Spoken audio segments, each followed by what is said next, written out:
ಮೋಹನ್ ಭಾಗವತ್ ನಿಜವಾಗಿಯೂ ಈ ದೇಶದ ಸಾಮಾನ್ಯ ಮುಸ್ಲಿಮರನ್ನ ತಲುಪೋದಿಕ್ಕೆ ಬಯಸ್ತಾರಾ ಅಥವಾ ಕೋಮು ಧ್ರುವೀಕರಣದಲ್ಲಿ ಸಂಘದ ಪಾತ್ರ ಅಷ್ಟಿಲ್ಲ ಅನ್ನುವಂಥ ಒಂದು ಇಮೇಜ್ ಅನ್ನು ಸೃಷ್ಟಿ ಮಾಡೋದಕ್ಕೆ ಪ್ರಯತ್ನ ಪಡ್ತಾ ಇದ್ದಾರಾ?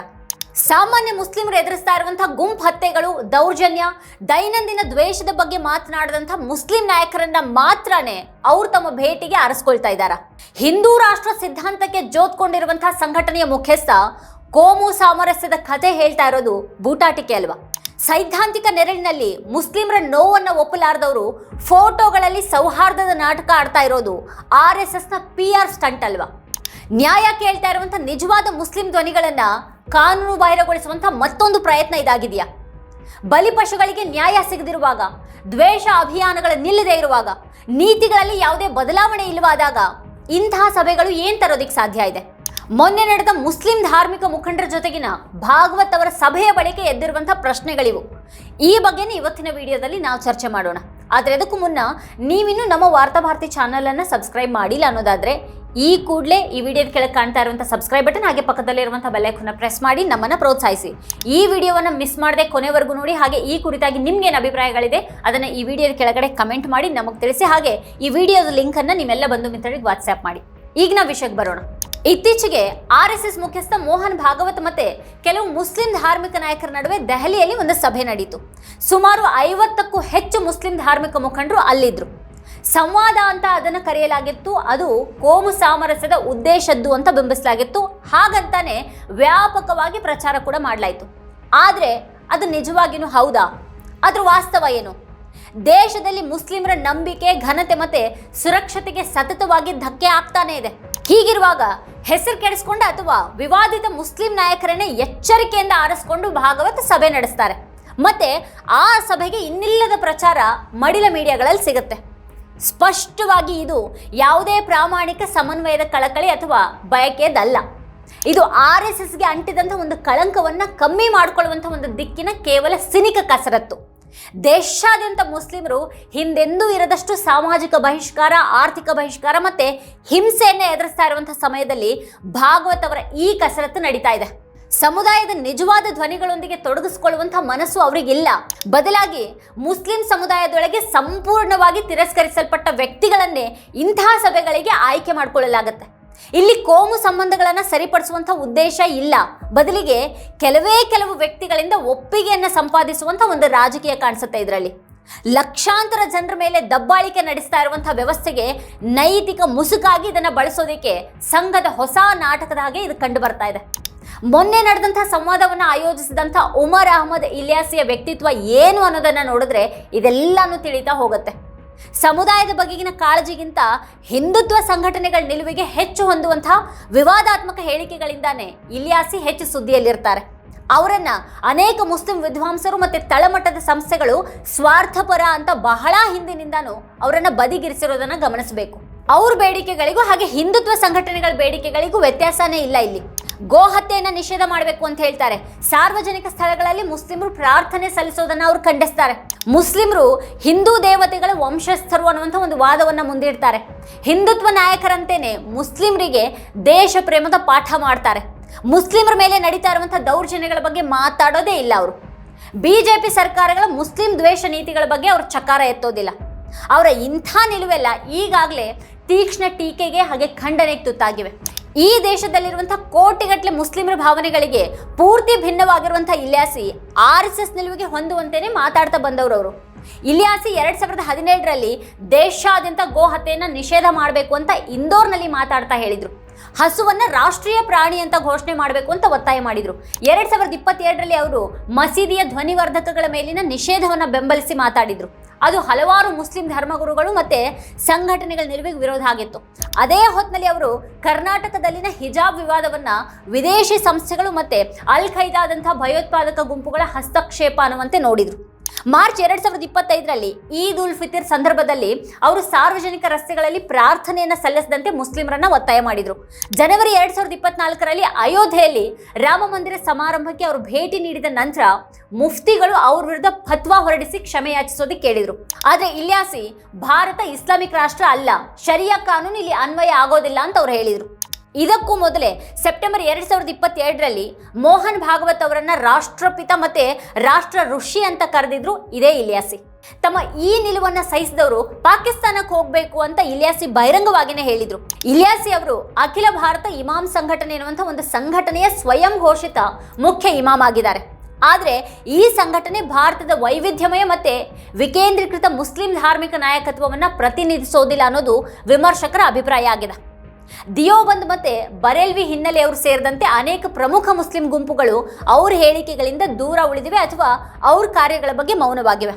ಹಿಂದೊಮ್ಮೆ ಅವರು ಒಂದು ಸಂದರ್ಶನದಲ್ಲಿ ಮುಸ್ಲಿಮರು ಕೃಷ್ಣನ ವಂಶಸ್ಥರು ಅಂತ ವಿವಾದಾತ್ಮಕ ಹೇಳಿಕೆಯನ್ನ ನೀಡಿದ್ರು. ಅಂಥ ವ್ಯಕ್ತಿ RSS ಮುಖ್ಯಸ್ಥರನ್ನ ಕರೆದು ಮಣೆ ಹಾಕುವಾಗ ಏಕತೆಯ ಸಂದೇಶ ಹೋಗೋದಿಕ್ಕೆ ಹೇಗೆ ಸಾಧ್ಯ ಇದೆ?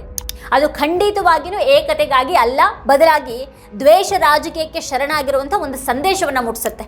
ಸ್ಥಾನ ಪಡೆಯೋದಿಕ್ಕಾಗಿ ಮುಸ್ಲಿಮರು ಮೊದಲು ಸಂಘಕ್ಕೆ ತಮ್ಮ ನಿಷ್ಠೆಯನ್ನು ಸಾಬೀತುಪಡಿಸಬೇಕು ಅನ್ನುವಂತೆ ಕಾಣಿಸುತ್ತೆ.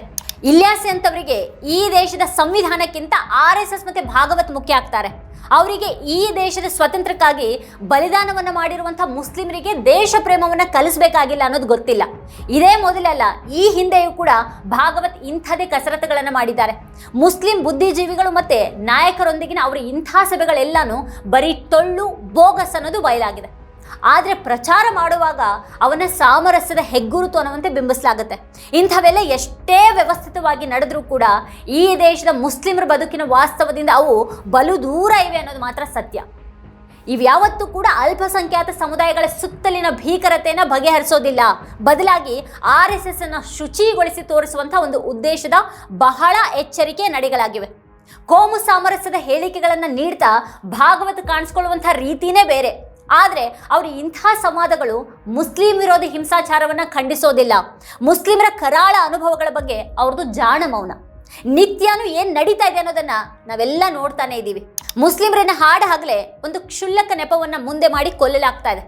ಗೋ ಹತ್ಯೆ ಅಥವಾ ಅಂತರ್ಧರ್ಮ ಸಂಬಂಧಗಳ ನೆಪದಲ್ಲಿ ಇಂಥ ಗುಂಪು ಹತ್ಯೆಗಳು ಹೆಚ್ಚಾಗಿ ನಡೀತಾ ಇವೆ. ಅಪರಾಧಿಗಳು ಆ ಒಂದು ಹಿಂಸಾಚಾರವನ್ನು ವಿಡಿಯೋ ಮಾಡಿ ಅಪ್ಲೋಡ್ ಮಾಡಿ ಹೆಮ್ಮೆ ಪಡೋದು ನಡೆಯುತ್ತೆ. ಕಾನೂನಿನ ಕೈಗಳಿಂದನೂ ಕೂಡ ಬಹಳ ಸಲ ಅವ್ರು ತಪ್ಪಿಸ್ಕೊಳ್ತಾರೆ. ಕ್ಷುಲ್ಲಕ ಕಾರಣಗಳಿಂದಾಗಿಯೇ ಮುಸ್ಲಿಮರ ಮನೆಗಳನ್ನು ನೆಲಸಮ ಮಾಡಲಾಗ್ತಾ ಇದೆ. ಭಯೋತ್ಪಾದನಾ ವಿರೋಧಿ ಕಾನೂನುಗಳಲ್ಲಿ ಸುಮ್ಮನೆ ಅವರನ್ನು ಸಿಲುಕಿಸಿ ಮುಸ್ಲಿಮರನ್ನ ಜೈಲಿಗಟ್ಟಲಾಗ್ತಾ ಇದೆ. ವಿಚಾರಣೆ ಇಲ್ಲದೇನೆ ವರ್ಷಗಟ್ಟಲೆ ಜೈಲಿನಲ್ಲಿ ಕೊಳಿಸಲಾಗ್ತಾ ಇದೆ. ಆದರೆ ಮುಸ್ಲಿಮರ ವಿರುದ್ಧದ ಈ ದ್ವೇಷವನ್ನು RSS ನಾಯಕ ಯಾವತ್ತೂ ವಿರೋಧ ಮಾಡಿಲ್ಲ.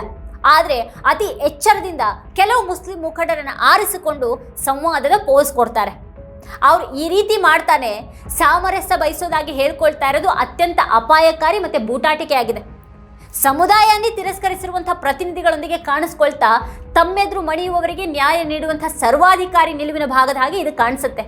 ಈ ಮೂಲಕ ಅವರು ಭಿನ್ನಾಭಿಪ್ರಾಯವನ್ನು ಹೊಸಕ್ಕೆ ಹಾಕ್ತಾರೆ. ಭಾಗವತ್ ಅವರ ಸಭೆಗಳ ಹಿಂದಿರುವಂಥ ಹುನ್ನಾರಾನೇ ಇದಾಗಿದೆ. ಸಂಘವನ್ನು ಒಪ್ಕೊಳ್ಳುವ ಅಥವಾ ಕಡೇ ಪಕ್ಷ ಮುಸ್ಲಿಮರ ವಿರುದ್ಧದ ಎಲ್ಲ ಅನ್ಯಾಯಗಳ ಬಗ್ಗೆ ಮೌನವಾಗಿರೋದಕ್ಕೆ ರೆಡಿಯಾಗಿರುವಂಥ ಮುಸ್ಲಿಂ ನಾಯಕರನ್ನು ಮಾತ್ರನೇ ಆರಿಸಿಕೊಳ್ಳಲಾಗ್ತಾ ಇದೆ. ಆ ಮೂಲಕ ಒಮ್ಮತದ ಭ್ರಮೆಯನ್ನು ಸೃಷ್ಟಿ ಮಾಡೋದು RSSನ ಉದ್ದೇಶ ಆಗಿದೆ. ಆ ರೀತಿ ಮಾಡ್ತಾ ನ್ಯಾಯ, ಘನತೆ ಮತ್ತು ಸಾಂವಿಧಾನಿಕ ಹಕ್ಕುಗಳ ಬಗ್ಗೆ ಪ್ರಶ್ನೆ ಎತ್ತುತ್ತಾ ಇರುವಂಥ ತಳಮಟ್ಟದ ಮುಸ್ಲಿಂ ನಾಯಕತ್ವವನ್ನು ಅವರು ಬೇಕಂತಾನೆ ಬೈಪಾಸ್ ಮಾಡ್ತಾರೆ. ಈ ರೀತಿ ಮಾಡ್ತಾನೆ ನ್ಯಾಯ, ಘನತೆ ಮತ್ತು ಸಾಂವಿಧಾನಿಕ ಹಕ್ಕುಗಳ ಬಗ್ಗೆ ಪ್ರಶ್ನೆ ಎತ್ತುತ್ತಾ ಇರುವಂಥ ತಳಮಟ್ಟದ ಮುಸ್ಲಿಂ ನಾಯಕತ್ವವನ್ನು ಅವರು ಬೇಕು ಅಂತಾನೆ ಬೈಪಾಸ್ ಮಾಡ್ತಾರೆ.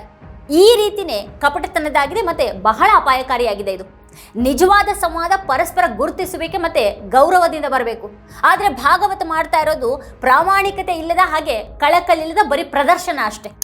ಮಾತುಕತೆಯಿಂದ ದ್ವೇಷ ಇಲ್ಲವಾಗಿಸಬಹುದು ಅನ್ನುವಂಥ ಭಾಗವತ್ ಹೇಳಿಕೆಗಳು ಕೂಡ ಅಷ್ಟೇ ನಾಟಕೀಯವಾಗಿವೆ. ಇವತ್ತಿನ ಮುಸ್ಲಿಮರು ಅನುಭವಿಸ್ತಾ ಇರುವಂಥ ಕರಾಳತೆಗೂ ಭಾಗವತ್ ಅವರ ಇಂಥ ಹೇಳಿಕೆಗಳಿಗೂ ಯಾವ ಸಂಬಂಧನೂ ಇಲ್ಲ. ಇವತ್ತು ವಿಶ್ವವಿದ್ಯಾಲಯಗಳಲ್ಲಿ ಮುಸ್ಲಿಂ ವಿದ್ಯಾರ್ಥಿಗಳಿಗೆ ಕಿರುಕುಳವನ್ನು ಕೊಡಲಾಗ್ತಾ ಇದೆ. ಕೆಲಸದ ಸ್ಥಳಗಳಲ್ಲಿ ಮುಸ್ಲಿಮರು ವ್ಯವಸ್ಥಿತ ತಾರತಮ್ಯವನ್ನು ಎದುರಿಸ್ತಾ ಇದ್ದಾರೆ. ಅವರಿಗೆ ಬಾಡಿಗೆಗೂ ಕೂಡ ಮನೆಗಳು ನೀಡ್ತಾ ಇಲ್ಲ. ಅವರು ಮನೆ ಖರೀದಿ ಮಾಡೋದಕ್ಕೂ ಕೂಡ ಅಕ್ಕಪಕ್ಕದವ್ರು ವಿರೋಧ ಮಾಡ್ತಾರೆ. ನ್ಯಾಯಾಲಯಗಳಲ್ಲಂತಲಿಯೂ ಕೂಡ ಅವರು ಹೆಚ್ಚಾಗಿ ಪ್ರತಿಕೂಲ ಸ್ಥಿತಿಯನ್ನು ಎದುರಿಸಬೇಕಾಗಿದೆ. ಈ ರೀತಿ ದ್ವೇಷದ ವಾತಾವರಣವನ್ನೇ ಸಹಜಾರವಂತೆ ಮಾಡಿಬಿಡಲಾಗಿದೆ. ಈಗ ಮೀಡಿಯಾಗಳ ಪಕ್ಷಪಾತ ಇದನ್ನ ಇನ್ನಷ್ಟು ಹೆಚ್ಚು ಮಾಡಿದೆ. ಅಧಿಕಾರದಲ್ಲಿರೋರು ಇದನ್ನು ಕಾನೂನುಬದ್ಧಗೊಳಿಸ್ಬಿಟ್ಟಿದ್ದಾರೆ.